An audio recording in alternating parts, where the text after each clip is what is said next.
Please subscribe and don't forget to press the bell icon to get notified whenever we upload a new video. Halftime report. Let's shift focus away from equity now and on to the commodity space. Manisha Gupta is here with a roundup of all that's happening. Manisha.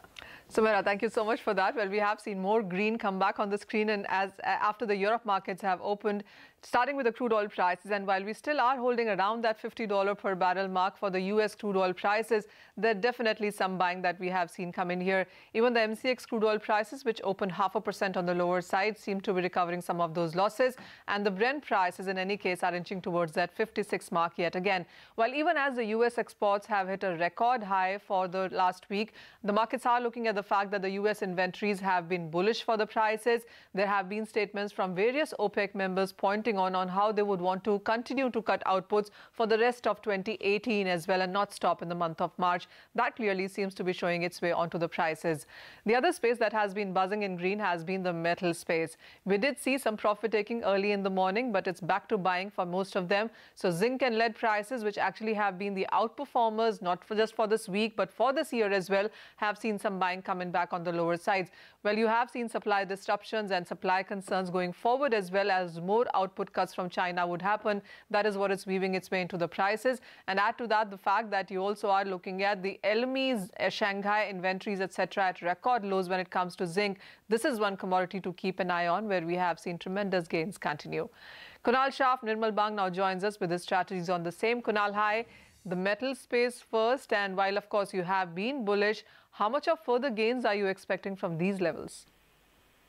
Yes, right now because of the ongoing holidays in China, we are seeing some sluggish activity. But after the China Communist Party meeting this week, we'll get a more clarity on how the growth is going to shape up in next couple of quarters. But the overall call on metal still remains bullish, and in particular now copper looks very bullish to us. The investment in power grid in China this year has actually moved up by more than 25 to 30%. And in 2018 also, we can expect a similar amount of appreciation. So this can cause a rampant demand in upside in the copper demand, and the supply side continues to remain weak. So copper, we feel that short-term, long-term both looks very attractive. One can go long at 428 for the upside target of 434, 435. Kunal, also come in on the crude oil prices because they have been very volatile, and there seems to be some buying coming back into the lower levels yet again. Yeah, after hitting $53, $54 on the WTI, you've seen some correction, profit taking, whatever you say. But the overall view on oil still remains bullish, and we are of the view that oil prices can again test levels of 54, 55 on NYMEX. So these are good levels to go long, 32, 50, and you can expect again prices to move up and test levels of 33, 40 on MCX. Kunal, come in also on the agro commodity space because, we were talking to the Agri Secchi today on the channel, and he mentioned on how there is not much of concern really when it comes to the availability of many of these commodities.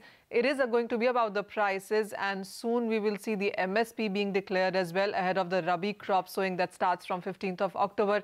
So anything that you're watching ahead of that, whether it's the sugar prices, which the government wants to cap at 40, or the pulses or the edible oil space that catches your attention?